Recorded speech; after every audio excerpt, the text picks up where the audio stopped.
I received a message about a diamond in the rough.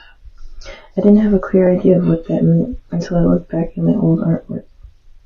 I believe someone else caught on to the fact that I can channel spirit guides through art before I knew, and they end up introducing me to her. As you can see in this image, I'm sitting cross-legged in my old room, watching K-12 on my school laptop. I had my art kit full of watercolors and oil pastels. On the right, you can see what I refer to as a mural of sorts. It depicts a horn-moth-winged goddess with 4 unborn souls in her hands, equal to her 4 breasts, which represent fertility, nourishment, and abundance.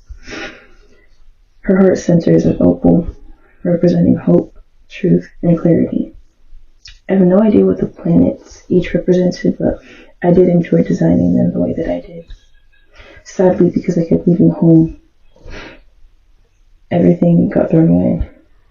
I had channeled her again when I had painted a black cat with crow wings in front of a full moon. It took me some time to realize that she was calling out to me. I had to keep her offerings hidden in a plastic skull for some time until I felt ready to put her on display. I felt so unlucky and alone, yet I wasn't.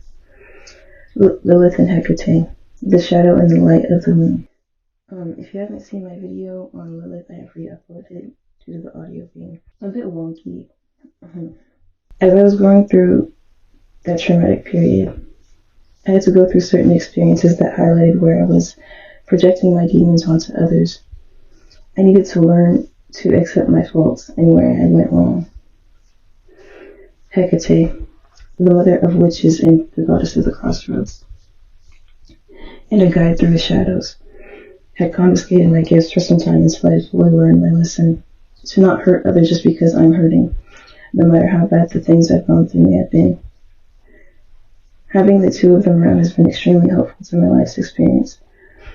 During the time I had come back home, you can only imagine my dismay with research and everything put out on display on the altar that I also built for Hekate as well. My manifestations are on display and all, when my stepdad told me to throw them out. It was funny because my guides had always told me when to come home, and I'd come home at the right time.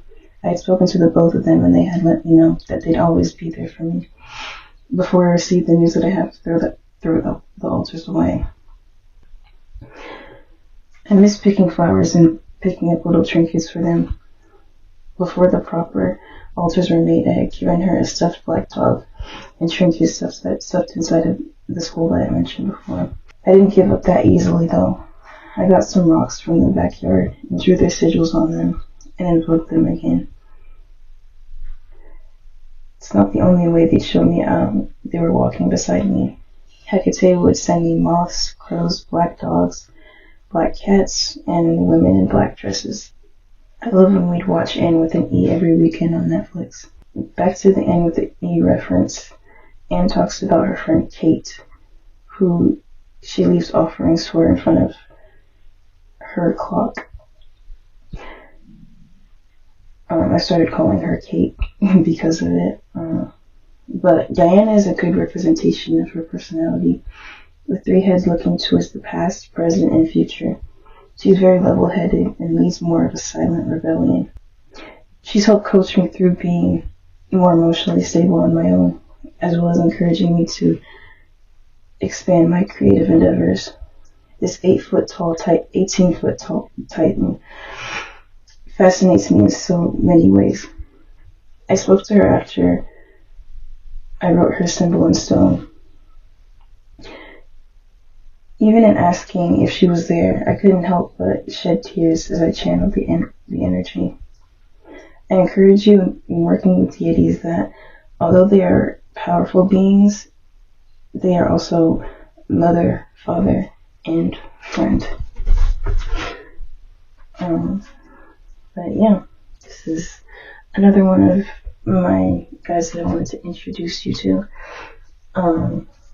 Yes, please like, share, and subscribe. Join the herd of black sheep. As always, my socials are linked in the description below, and I'll talk to you in the next one.